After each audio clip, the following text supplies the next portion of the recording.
Most women, over 60% of women, wear shoes that are actually smaller than their feet. So that's very devastating for your ingrown toenail.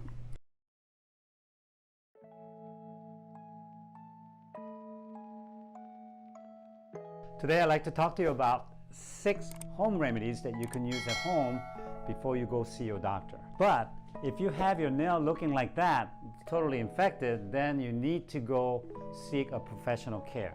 But before you get infected like that, then you can utilize these 6 remedies to prevent it from getting to that point. So let's get right into it. We'd like to talk to you about 3 causes of ingrown toenails first, and then we can talk about the 6 remedies that I'd like to share with you today. First, most common problem is wearing your shoes too narrow or too tight. Next one is cutting your nails wrong. And then the third is injuring your nails or nails being fungal infected, and then it can be very thick and become infected as well.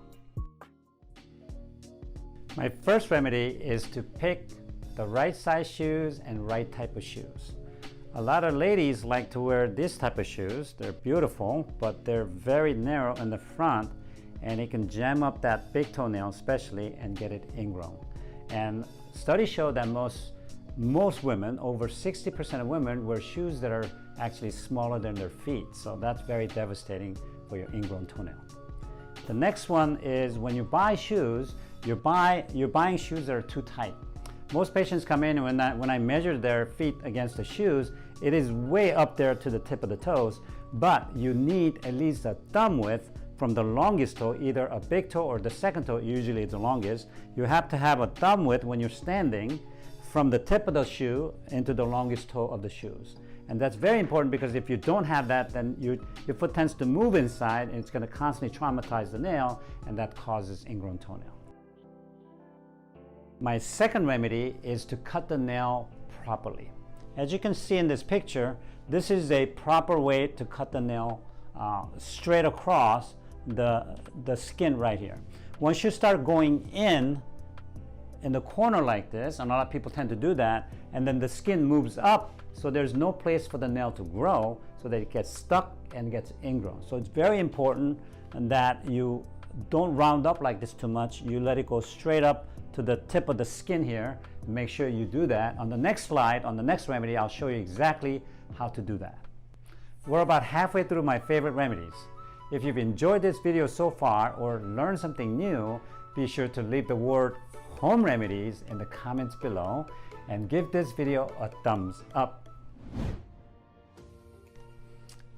Using cotton or dental floss underneath the nail after you're soaking it in alcohol would be very powerful to bring the nail up so that it's growing over the skin rather than digging into the skin. Just use your regular dental floss and soak it in alcohol and kind of put it all together and shove it underneath using tweezer like this, just any tweezer, and just kind of shove it underneath and let the nail grow over the skin. You can also use a cotton swab, or I use a Q-tip and take a little piece of it out and then start, after you're soaking it obviously, and then start shoving it underneath the nail. And this is very powerful because once the nails start going into the skin, it's very difficult to get it over the skin, because once you start walking on it, skin moves up and allows that nail to kind of keep getting stuck there and causing ingrown toenail. This is a very powerful technique that you'll be using all the time to prevent infection. The next one will be using oil to massage the area. And there are a couple of different oils that I recommend. One is tea tree oil. I use it all the time to gargle my mouth, and it's very strong antiseptic. And also lavender oil is another very powerful one to cause anti-inflammatory effect to decrease inflammation and pain from this area. I use it, kind of mix it together 1-to-1, and then kind of rub the oil into the area, and then cover it up with a Band-Aid overnight, and then let it all soak in. And it's very strong anti-inflammatory and antiseptic to kill all the bacteria in that area. Your 5th remedy is using Epsom salt. Epsom salt is one of the most powerful things you can use.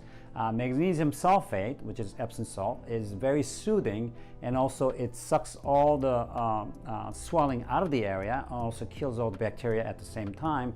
And you use about 1 bottle of water with 1 tablespoon of Epsom salt into it, and warm water. You'll be soaking it on a daily basis, about 10 to 15 minutes.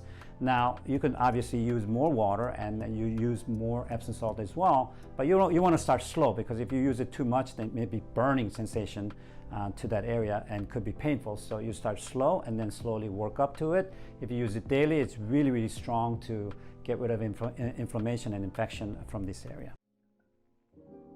Now I'd like to share with you the final and the sixth home remedies, which is very powerful as well.